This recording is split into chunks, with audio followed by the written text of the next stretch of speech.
A very good morning. This presentation is brought to you by Resonate International with the mission to leverage knowledge worldwide. The topic today is global health. The issues and trends involved, their impacts and challenges, and not only the way forward, but the real need of urgency as it exists to get started in the right direction with renewed commitment before it is too late. While we delve into the topic, let's keep something simple and straight at the back of our mind.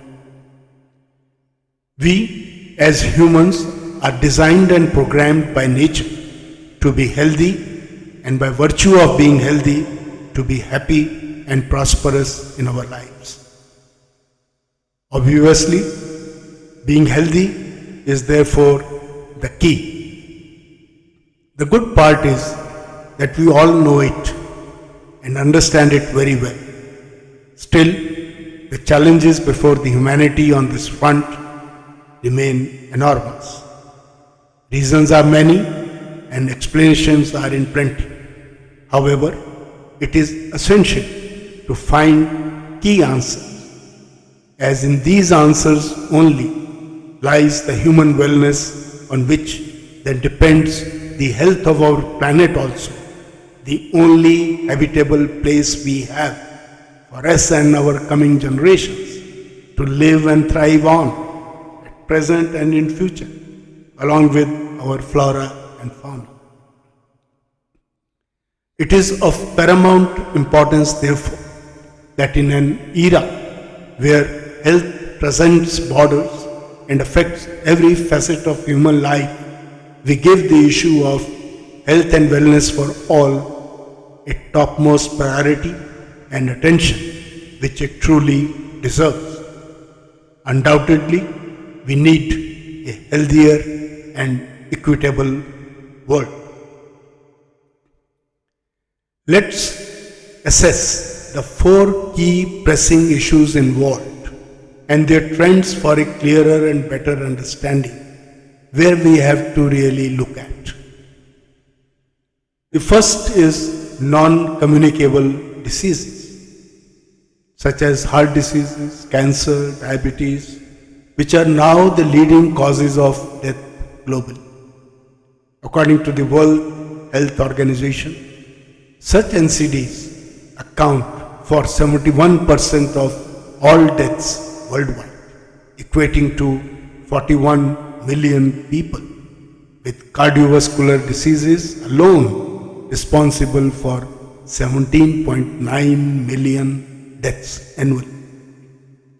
It is estimated that by 2030, the NCDs will cost the global economy some 47 trillion US dollars due to healthcare costs and lost productivity.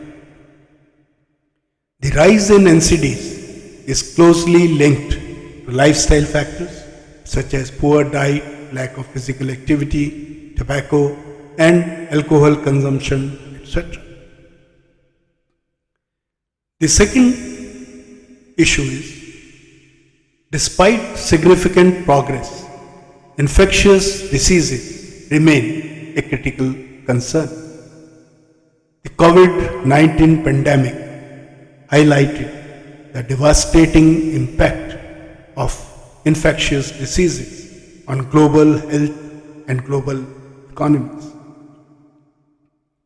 As of now, and as per estimates, COVID-19 has caused over 6.8 million deaths and disrupted countless lives and livelihoods worldwide.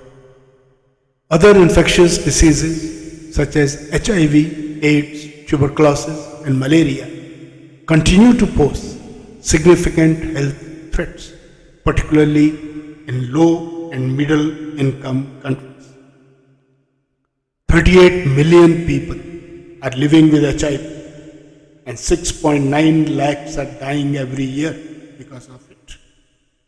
Tuberculosis had 1.5 million fatalities in 2020, despite being preventable and curable.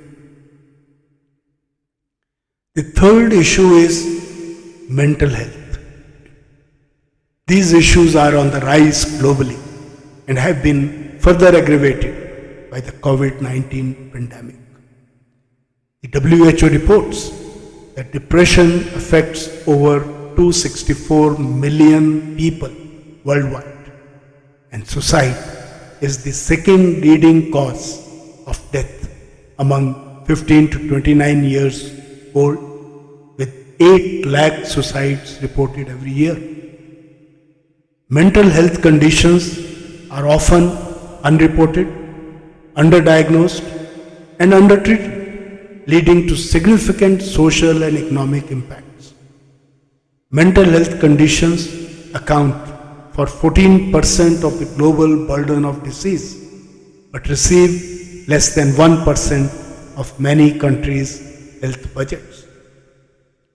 In low and middle income countries, the economic burden of mental health conditions is estimated to exceed $1 trillion annually in lost productivity. The fourth issue in front is health inequalities and disparities, which persist between and within the countries also. There is a stark difference of up to 18 years in life expectancy between high income and low income countries. In sub-Saharan Africa, the average life expectancy is 64 years compared to 81 years in high income countries. The maternal mortality rate in low income countries is 462 per 100,000 live births compared to just 11 per 100,000 in high income countries. Over 800 million people worldwide spend at least 10% of their household budget on healthcare, driving 100 million people into extreme poverty annually. In sub-Saharan Africa, only 52% of births are attended by skilled health personnel, compared to nearly 100% in high-income countries. Malnutrition costs the global economy $3.5 trillion per year, including losses in productivity and direct healthcare costs. Social determinants of health, including education, income, and access to healthcare, significantly influence health outcomes. Having looked at the above 4 areas and their issues, let's examine their impact. Broadly, they can be put into 3 points. First, the economic burden. Second, social and political stability. And third, the humanity and human development aspect. Let's take the first, economic burden. The economic burden of global health issues is immense. NCDs are projected to cost the global economy some $47 trillion by 2030 due to healthcare costs and lost productivity.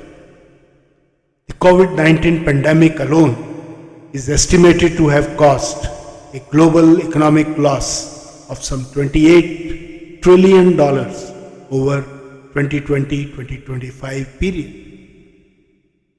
Investing in health is thus not only just a moral imperative, but an economic necessity. The second point, as we said, is social and political stability. Health crisis can lead to social unrest and political instability. The example is in front of us. The Ebola outbreak in West Africa in 2014-2016 highlighted how health emergencies can disrupt societies, and economies. And this all leads to political instability. Recent COVID-19 pandemic impacted across the globe and impacted brutally in terms of lives, livelihoods, and worldwide misery as a result. Effective health systems, therefore, are crucial for maintaining social and political stability. The third point is humanity and human development. Health is a fundamental component of life and human development. Poor health outcomes hinder educational attainment, reduce productivity, and limit economic opportunities. Poor health is a barrier to education, with sick children missing significant amounts of school. For example, in low-income countries, approximately 40% of children aged 5 to 17 years are affected by chronic health conditions that impede their educational attainment. According to the UNO and their United Nations Development Program, improving health could increase economic growth rates by as much as 1.4% per year. Ensuring good health for all is therefore essential for achieving the Sustainable Development Goals and promoting human development.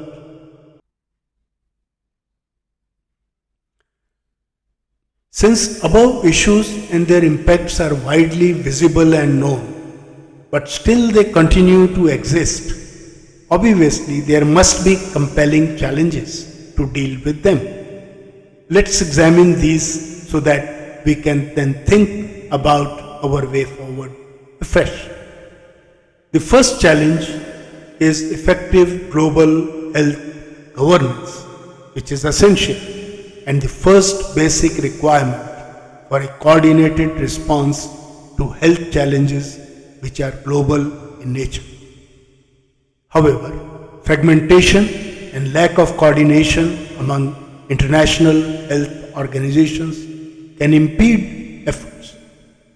Fragmented global health governance can lead to inefficiencies. For example, during the early stages of COVID-19 pandemic, lack of coordination among countries and organizations delayed the global response, aggravating the crisis further. The 2005 International Health Regulations are not fully implemented yet or adhered to by many countries, thus reducing the effectiveness of global health response. Redesigning, if required, and strengthening global health governance structures is absolutely necessary for a cohesive and effective response. A hard look is thus needed, starting from UN and WHO downwards towards each nation. Re-energizing this has to be the start point. The second challenge is weak health systems are a significant barrier to addressing global health issues. Many countries, particularly in low-income regions, lack the infrastructure, workforce, and resources needed to provide comprehensive healthcare services. In many low-income countries, there are fewer than 2 doctors per 10,000 people, compared to over 30 per 10,000 in high-income countries.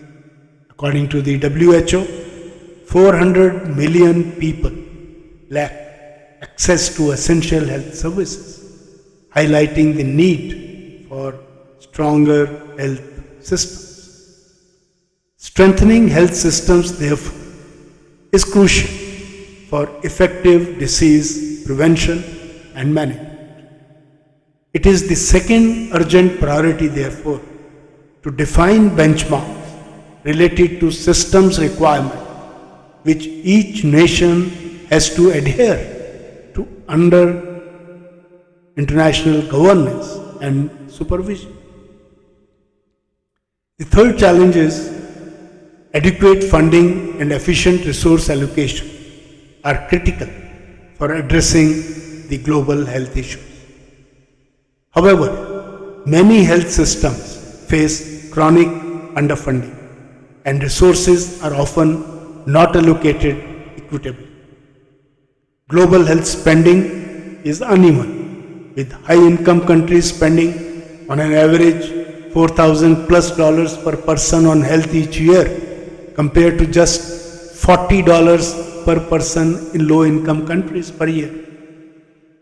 The WHO estimates that an additional $370 billion per year is needed to achieve universal health coverage by 2030.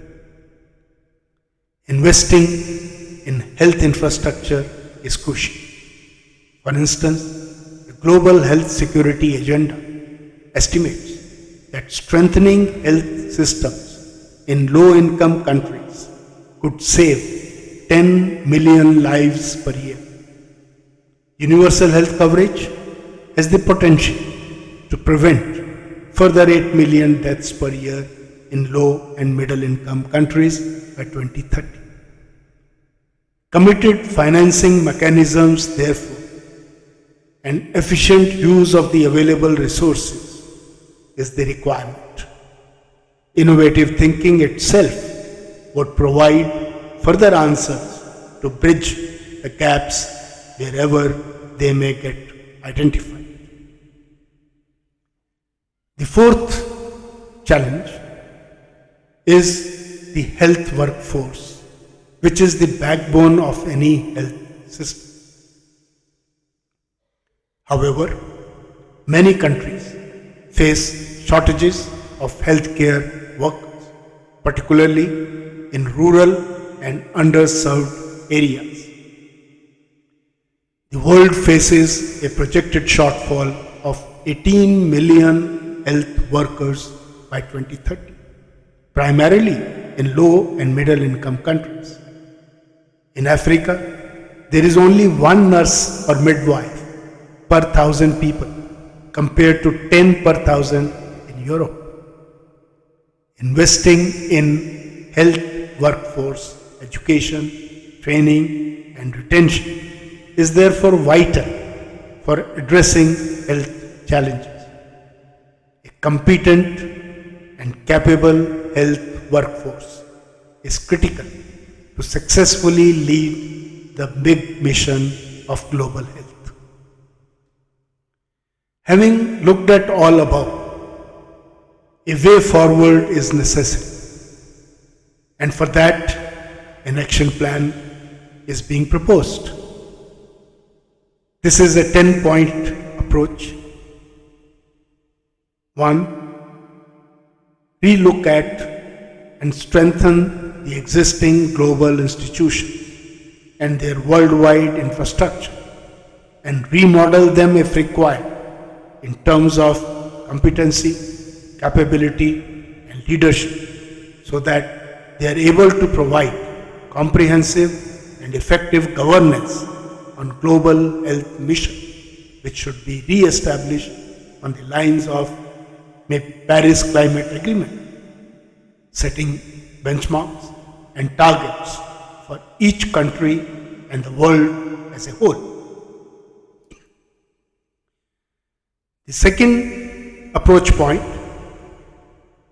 each nation's government must commit politically and economically for improving the health of its citizenry in a planned and transparent manner by setting its policies, infrastructure, and resources in place on a time scale, and define a 5-year route map for GDP percentage to be allocated towards this mission.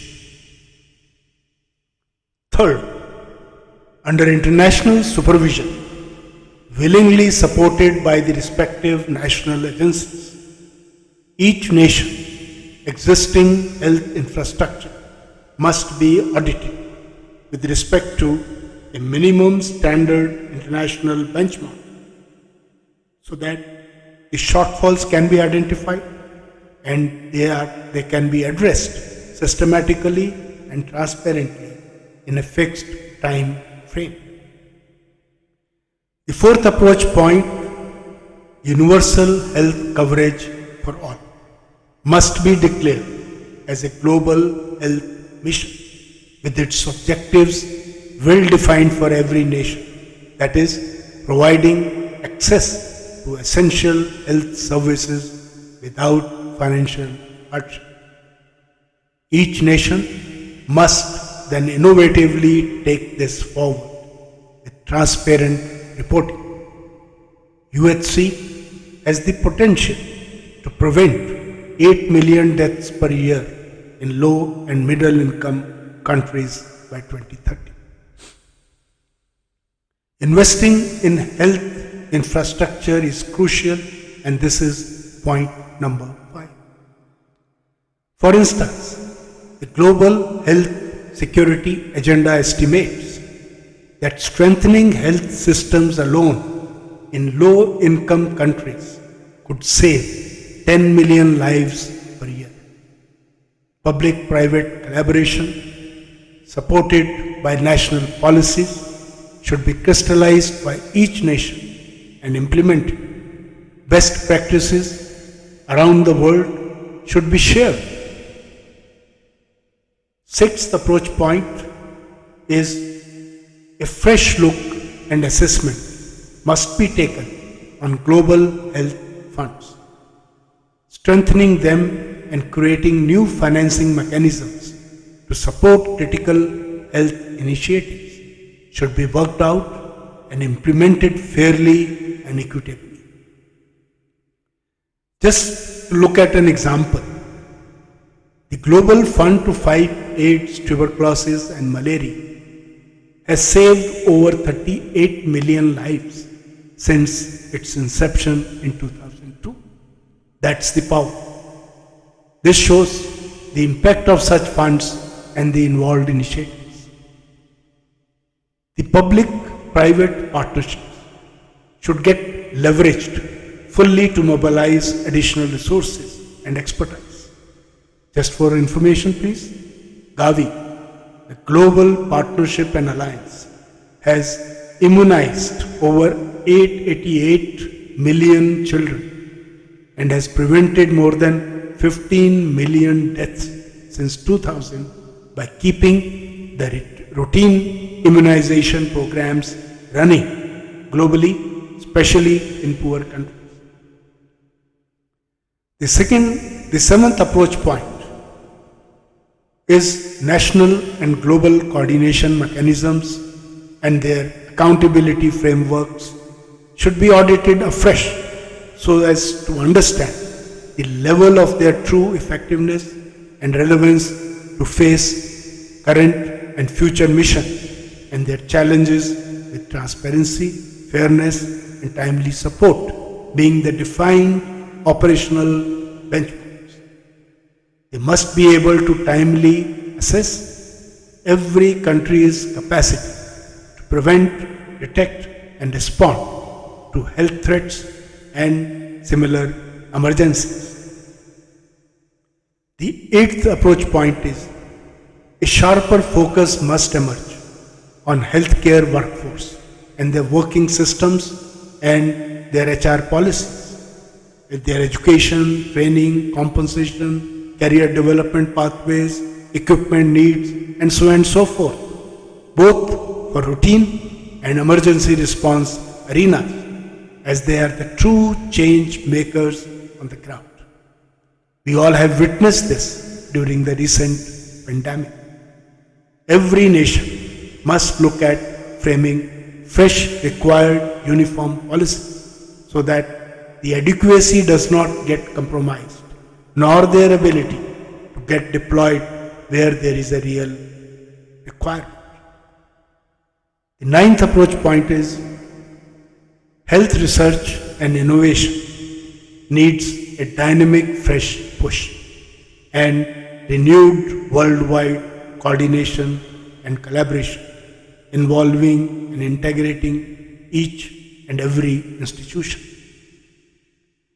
Development of new treatments and vaccines, standardizing protocols, sharing research findings and promoting technologies, data and predictive analytics sharing, helping in framing health policies and decisions based on evidence-based findings. All this can speedily and dramatically improve health outcomes in terms of improving disease prevention and management. The last and the 10th point is global health mission needs to be looked at from a new lens now. Well-integrated multi-sectoral approaches are essential to address social determinants of health, including education, housing, and employment. Communities need to be engaged in health initiatives, thus ensuring that interventions are culturally appropriate and they are effective. Holistic health covering mental, physical, and emotional aspects must remain at the center of every health initiative towards human welfare and human well-being. In conclusion, ladies and gentlemen, the four global health issues we talked about, there are three clear impact areas we talked about. There are four resultant challenges we identified. An articulated agenda of 10 points as way forward that we have talked about today not only highlights the urgency of addressing global health issues with comprehensive, well-coordinated and adequately funded strategies, but also clearly outlines the need of enhancing global health governance, strengthening health systems and services, investing in the health workforce, and promoting research and innovation besides addressing social determinants of health altogether and holistically. Taking this forward can help make significant strides towards a healthier, more equitable world, a critical need of the hour. The time for action is now. Very best wishes. Thank you. God bless.